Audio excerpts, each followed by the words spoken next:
성경을 읽을 때 꼭 필요한 자세 중에 하나가 상상력입니다. 오늘 본문을 읽으며 저는 이런 상상을 해보았습니다. 만약 사도 바울이 오늘 이 시대에 전도 특강 강사로 섭외되었다면 우리 교회에 와서 어떻게 강의를 할까? 우리에게 어떤 방식으로 또 어떤 마인드로 예수님의 복음을 증거하라고 할까? 순전히 상상력이지만 바울은 강의를 시작하기 전 자신의 소회를 먼저 이렇게 말할 것 같습니다. 청파동 교회 여러분, 제가 2000년 만에 이 세상에 오니 정말 놀랄 일이 많습니다. 저 때만 해도 예수 믿는 사람이 정말 적었는데 지금 이렇게 많은 교회가 세워지고 세계 곳곳에서 이 한국 땅에 다양한 신앙 공동체가 일어난 것을 보니 감회가 새롭고 하나님의 위대하심을 찬양하지 않을 수가 없습니다. 여러분이 보시기에 제가 많은 일을 한 것 같지만 저는 그저 하나님의 위대한 선교사에게 쓰임받은 작은 도구에 불과합니다. 그럼에도 전도 특강 강사로 여러분에게 당부드리고 싶은 두 가지가 있습니다. 첫째, 당당한 자세로 복음을 전하십시오. 둘째, 지혜롭게 복음을 전하십시오. 오늘 본문에서 사도 바울은 복음을 전할 때 누구보다 당당했고 지혜로웠습니다. 1절을 한번 같이 읽겠습니다. 바울이 공회를 주목하여 이르되 여러분 형제들아 오늘까지 나는 범사의 양심을 따라 하나님을 섬겼노라 하거늘. 당시 바울은 예루살렘 성전을 더럽혔다는 모함을 받고 억울하게 폭행을 당하고 로마 군인들에게 붙잡혔습니다. 인간적으로 생각해 보면 참 우울한 상황입니다. 계속해서 고난과 시련이 찾아오기 때문입니다. 정상적인 감정과 정서를 가진 사람들은 이 상황에서 심리적으로 위축되기 마련입니다. 자신감도 떨어지고 깊은 우울감에 빠집니다.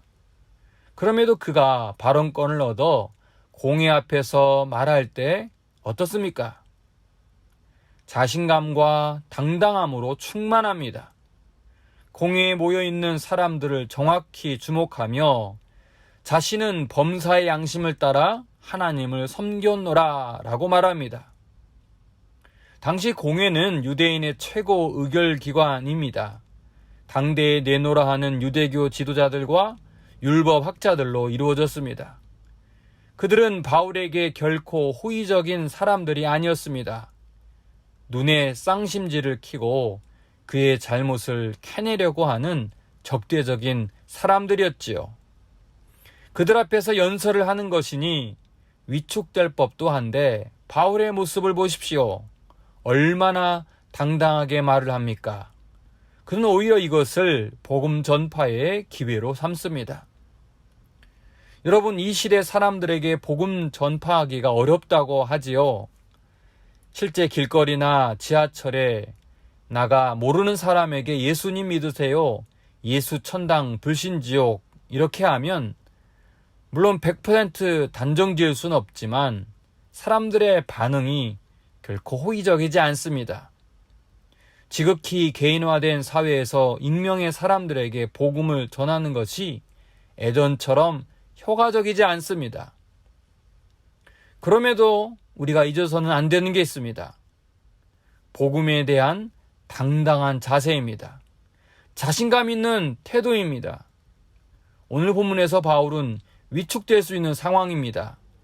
자신을 바라보는 수많은 유대 지도자들의 적대적인 눈빛에 자신감이 떨어질 수 있는 상황입니다. 그럼에도 바울은 당당함을 잃지 않습니다. 자신의 삶이 자랑스럽고 떳떳해서가 아닙니다. 예수 그리스도의 복음이 그를 자신감 있게 만들었습니다. 비록 자신은 말에 조라고 약하지만 자신을 붙드는 복음의 능력을 의지했기 때문입니다. 또 하나, 복음을 전할 때 당당함뿐만 아니라 지혜가 필요합니다. 앞서 사도행전 17장에 나온 아레오바고 설교를 기억하실 것입니다. 바울이 그리스 아덴 지역이라는 이방인들에게 복음을 전할 때 그는 바로 예수 그리스도를 증거하지 않습니다. 먼저 그들이 가진 종교성을 충분히 파악하고 만신전에 있는 알지 못하는 신에게라는 단어를 언급하며 그들의 닫힌 마음을 엽니다. 그들이 섬기는 알지 못하는 신이 바로 천지와 우주 만물을 창조하신 하나님이고 그분은 사람이 지은 건물에 존재하지 않는다고 말합니다. 헬라 사람들의 타고난 이성적이고 합리적인 사고를 염두에 두고 지혜롭게 복음을 전한 것이지요. 오늘 본문에서도 바울은 상황에 맞는 복음 전파의 지혜를 발휘합니다. 이번에는 그 앞에 유대교 지도자들이 있는 상황입니다. 율법의 전통과 대제사장의 권위를 소중히 여기는 사람들이었습니다. 바울은 자신을 치라는 사람이 대제사장 아나니아인 줄 모르고 그를 꾸짖지요.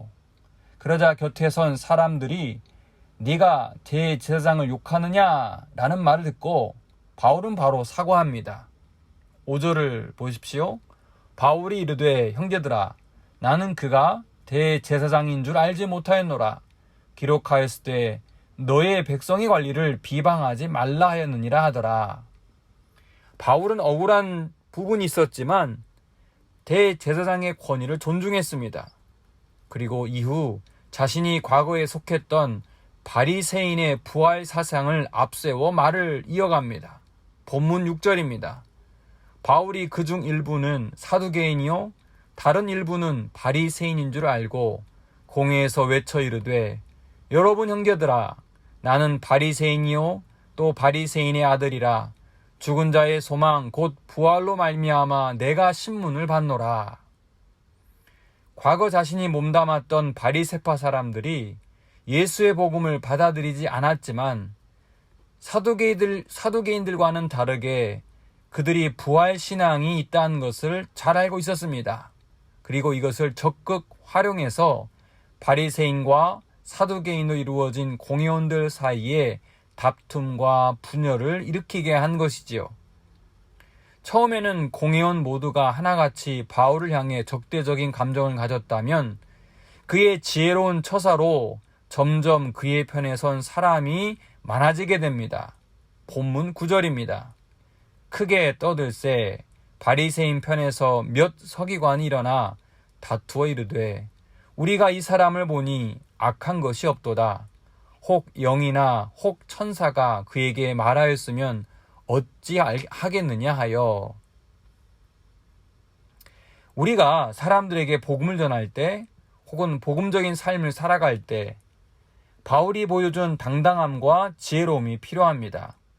사람들이 예수의 복음을 거부할지라도 그것에 위축되어서는 안 됩니다.